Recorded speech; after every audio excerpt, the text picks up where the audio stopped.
Orlando out in New York. It's fun. This is fun. Knicks with a win on this one, 106-100. Jalen Brunson with 30 and 9. Josh Hart had 17 and 12. Paolo Banchero finished with 16. Franz Wagner left in the first with a lower leg injury. I presume there'll be an MRI later on today to figure out what's going on. But the Knicks at home are a story. They are 13 and 1.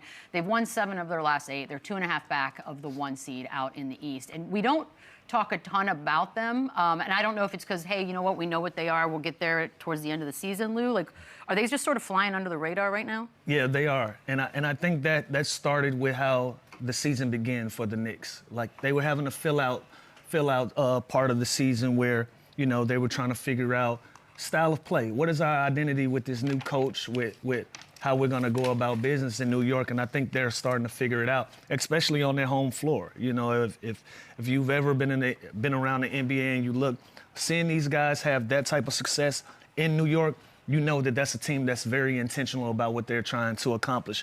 But I think they are flying under the radar, and I think that's a great thing for New York. Everybody's talking about Detroit and all of these other teams. Meanwhile, New York is protecting the home court, and they're just stacking up really, really good wins, and that's going to be a great bonus for them come playoff time. If they can start these playoff series in their building with everything that's going on, I think that's going to be a major, major asset for the New York Knicks. So them flying under the radar, I think that's a good thing. Right now. I think coming off the season they had and having that continuity and the chemistry and basically the same team, like a Cleveland coming back, we had high expectations for this team. And then the whole training camp thing, the whole comments by Cat right before the season with the coaching change, now he doesn't know his role, just kind of didn't sit well with us. And then they didn't come out to the hottest start ever. And teams like Detroit took that step. Teams like Toronto are more of a story, so everyone's talking about those teams more. But when you really sit back and look at the Eastern Conference, the Knicks are one of the better teams. They're one of the more consistent teams. They're much deeper now. You know, from a Tibbs team to now, they're going 9, 10, 11 deep sometimes. They got a Jordan Clarkson now who's only averaging 10, 11 points a game, but he's that ball-handling guy off the bench that can go and get buckets and take the ball out of Jalen Brunson's hands every now and then. So they are changed, they play faster, and they have a lot deeper rotation. So that is the biggest difference I see, and they are a good team. I just think they can become a great team, obviously, with a Giannis and with an addition like that. Oh, so there it is. But they are a good team right now, and they are definitely flying under the radar. I think we're talking about these other surprise teams more than the Knicks. We keep saying they'll be a great team if they went and got Giannis, right? But then who are you giving up that changes the total dynamic? You're gonna get a lot of that greatness is going to be You're giving up Cat. So how will that? You're giving up Cat and OG or Bridges and then picks and maybe you're giving up a lot. Well, let's talk about the Knicks that's in uniform. Right now, in uniform, the team that they do have, it's a great thing for them to fly under the radar. And like you said, they have the depth. They have everything that works in their advantage, in their favor, for them to be the team without Giannis at this point. I mean, to go through an entire NBA season, basically low-key and consistent, that's a great combination to have. So I like where this Knicks team is at. We spoke on it a couple weeks back as far as, you know, what team we felt would come out of the East. And it came down to just consistency, and that's what the Knicks have been. Obviously, they haven't been the loud story of this season, but consistency is key when it comes to, you know, finding success in this league. So gotta consistently win on the road more. Absolutely. That's a weird stat that they're so lopsided. So I love what this Knicks team is. I'm pretty sure everybody involved with that team loves where they are as well. Just keep improving. And as far as, you know, all the rumors surrounding Giannis and this Knicks team, I think they complete this year out. I think they, you know, try to fill out to see if they can reach that potential goal this season. And if not, we may have conversations of, you know, making a Giannis move. Statistically, they're the 4th best offense, 11th best defense. They're pretty consistent on both sides of the ball. They're a great rebounding team. So they do a lot of things really well with this team. Absolutely. And they're deeper, and they don't have to play Jalen Brunson 40 minutes a night. Like, you know what I mean? So I think throughout the regular season, a long 82-game season, this roster is going to be better come playoff time than last year's was. Boogie, let's play the tape, shall we? Desmond Bane and OG. This was the craziest thing I think I've ever seen. Take me through it, guys. What am I looking at here? Damn.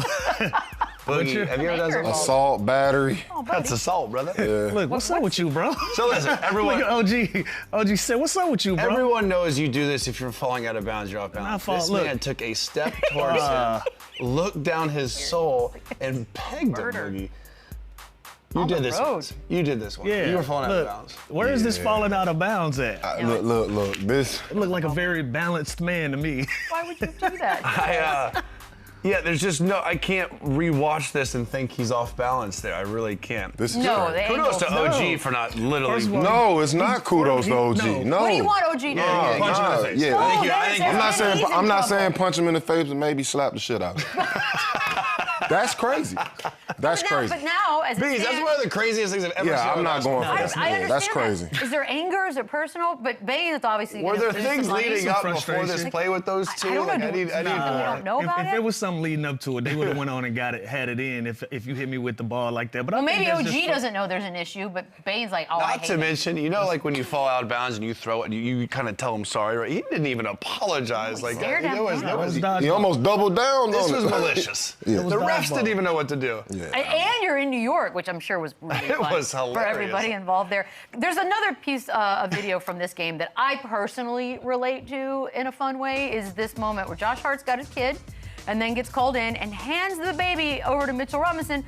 I think there's a moment of This panic. is during the Okay, game. so the obvious First of all, question why is, Ooh. why during is the your game? son on the bench in a game Hold that's on. not settled and you can possibly still go back This is in the now game? two I am- things I I've don't never know. seen in an NBA I've game in never the seen same that. game. And I thought I was gonna ask you guys, like, did you ever have your babies? maybe over like there? lamb trails in like or a national anthem pregame or like a Okay. preseason Never game. or during the something. game. I've never All-Star seen it. weekend. I mean, Brian changed that, so, you know. Wow. That. How your kids? What now? quarter was this of the game? Oh. With his son on the bench, so. Was this like I'm early? Everybody Not got on their his son on the lap. It was at the end of the game. No, yeah, no. Yeah, but If this was like the second quarter. This yeah, but obviously still- this game is not It's it's a close not game. decided if he's still running back in. They and won by sub. 6, Lou. Yeah, what's going on?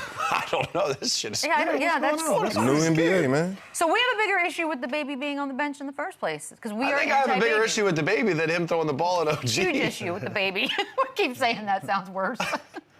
You seen that? Bro, this whole game Sunday. was a first time everything. What the hell is going yeah, on? Thank yeah, you, it's a Nick. lot. It's a This was a weird weird game. game. Gave us some Yeah, first yeah. yesterday. Love that for us. We will take a quick break. More run it back. on Holy the other hell! What side. was that? I thought it was. Can you imagine what Tibbs would say if he saw a baby on the bench? Run it back, yeah. Run it up. Run it back, yeah, yeah. Run it up, run it back.